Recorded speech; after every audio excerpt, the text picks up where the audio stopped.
out Americans hate crime. And as a result, as Trump is presenting himself as the ultimate crime fighter in the country, he's getting some good ratings on how he is keeping Americans safe, allegedly. And this is based on a new poll that came out. This is an AP-NORC poll, and I want to get to some of the details. So why don't we put up this graphic, which kind of gives you a sense of how Americans are feeling. So according to this survey, the share of Americans who say they think crime is a major problem in certain locations really depends on which location we're talking about. So 81% of Americans do think that crime is a major problem in large cities. Now, when it comes to the United States overall, that number goes down to 66%. But Cenk, interestingly enough, when it comes to taking stock of their own communities, only 24% of the people surveyed felt that crime is a major problem in their community. So yeah, I have that is interesting. I do as well, but hold on. I just want to say that, look, when you break things down by party identity, so 96% of Republicans see crime as a major problem in large cities, along with 68% of Democrats. That's still a significant majority among Democratic voters, okay? And people who actually live in big cities are more likely than those who live in like the cushy burbs to say that crime is a major problem in their community. And so I've got a lot to say about that and synthesize the results of this poll, but I'm curious what you think, Cenk. Yeah, so I think that this is a really interesting findings, and it proves a couple of different sides right, and so that's why I'm fascinated by it. But first, before we do anything else, you have to realize that there's two different things here. One is the actual issue itself of crime, and the other is the politics of that issue, okay? So when we said, for example, on this show, that crime had gone up during COVID, 2019, 2023, the politics of that for a lot of Democrats and people on the left was, no, we should say that the crime did not go up. It's a right-wing narrative.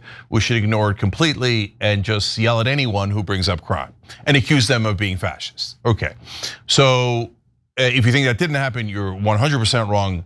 It's verifiable. It definitely happened. It happened to us. It happened to anyone who suggested that crime was real. Okay, so then we said, yeah, but guys, it is real and people are concerned about it. And then in 24 and 25, what happened was crime started to go down. And so that the dip in crime is also real. So there's some questions around Washington DC's numbers, et cetera. But overall for the FBI tracking it, it's not only gone down in those years, but it's now, according to some analysis, at a 20-year low. So if you think that crime is still super high and you're worried about it, it's the worst it's ever been, that's just not true, okay? Saying that crime didn't go up wasn't true for 4 years. Saying that crime is not going down, if you're a Republican or a right-winger right now, is not true, okay? So you can do partisanship all you want, but there is reality, right? Now, why crime went down recently is a super interesting question. We'll talk about it in a sec. But for those of us who said, this is a massive political issue, you have to be careful. Well, obviously these numbers validate what we're saying with 81% of Americans concerned that large cities have a lot of crime, but it was 66% overall, which is a giant number, right? On the other hand, if you say, well, we think it's being overhyped, especially today as crime is dipping, you're also right. If you say it today, not when it was rising, but when now it's dropping, right? And so that 24% saying, hey, in my community, I don't think it's much of an issue, that is also correct, right?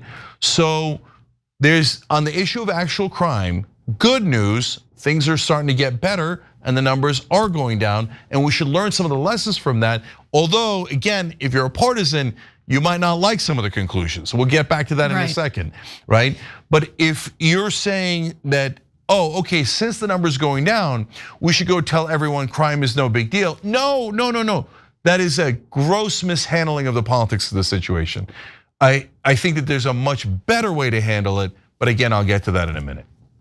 Yeah, what makes this story or the topic of crime so difficult to report on or talk about is It's not really an issue that's handled on a national level, right? A lot of the policies on a state and local level have an impact on how crime either rises or is dealt with effectively, right? And the other thing that I just really want to drive home to people is that there's this conflation with the typical crime that you think of, right? Homicides, rapes, things like that, theft, and just general disorder.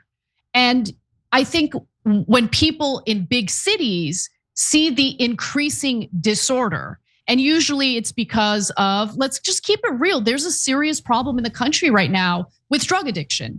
And you see it on the streets if you live in a big city. And if someone is on, let's say, illicit drugs like meth, they might act erratically, they might act violently. And so people will see that on the streets and it'll just give them this general feeling that crime has increased. And so I think the way that we handle drug policy in some big cities needs to be revised a little bit and not back to the tough on crime, throw everyone who's addicted to drugs in prison. I do not want that. That was not effective. That form of the war on drugs was a complete and utter disaster. But there needs to be a way of helping people detox and get rehabilitated so they can live healthy lives. Because what we're doing in some of these big cities not only victimizes the person who's struggling with the addiction and is on the street struggling with that addiction, it also harms the local community as well and gives the perception that that disorder is representative of crime being out of control. You get what I mean? Yeah, of course. So in terms of that issue, look, I want to dive into why I think crime went down. I think that COVID was a much larger factor than people initially realized as to why crime went up. We're social animals. And when we all got locked up in isolation, it drives us a little crazy. So I think there was a sociological reason why crime went up.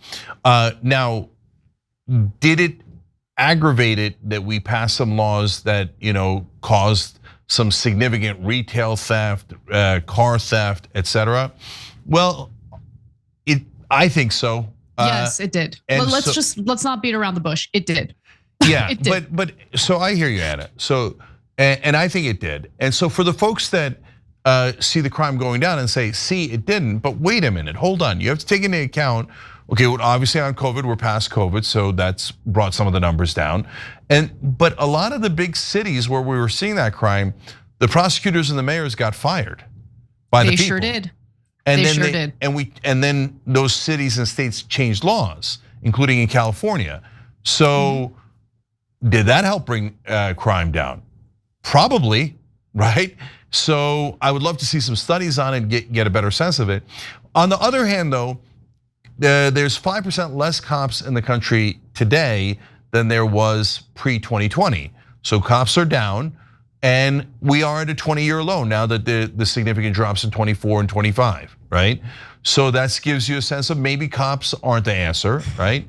So, I'm sure that it depends on the situation. And are the cops down in rural areas, but not in cities? There's so many things that are complexities to this. Obviously, the partisans on both sides won't talk about any of those complexities. One will say there's no crime and it's a right-wing narrative. Another will say bring in the Marines and get a military rule, otherwise we won't be able to solve it. And I don't think either one of those is the right answer. Politically, I have an answer. Politically, why don't we say, hey, as Democrats, we're better at solving crime. And we're gonna show you, okay? Here's what we're gonna do. And it doesn't have to be more cops. It could be more cops, it could be less cops, but you've gotta actually bring crime down. A, you have to have a plan and not say it doesn't exist. And B, you've gotta actually deliver. That's the hardest part for Democrats, not voters, but the politicians. They don't love to deliver, right? So if you bring crime down, and then you should beat your chest over it and say, goddamn right, look at the things we did and look at the results it got. We're better at bringing crime down. That is much better politics. Every time you ring the bell below, an angel gets his wings. Totally not true, but it does keep you updated on our live shows.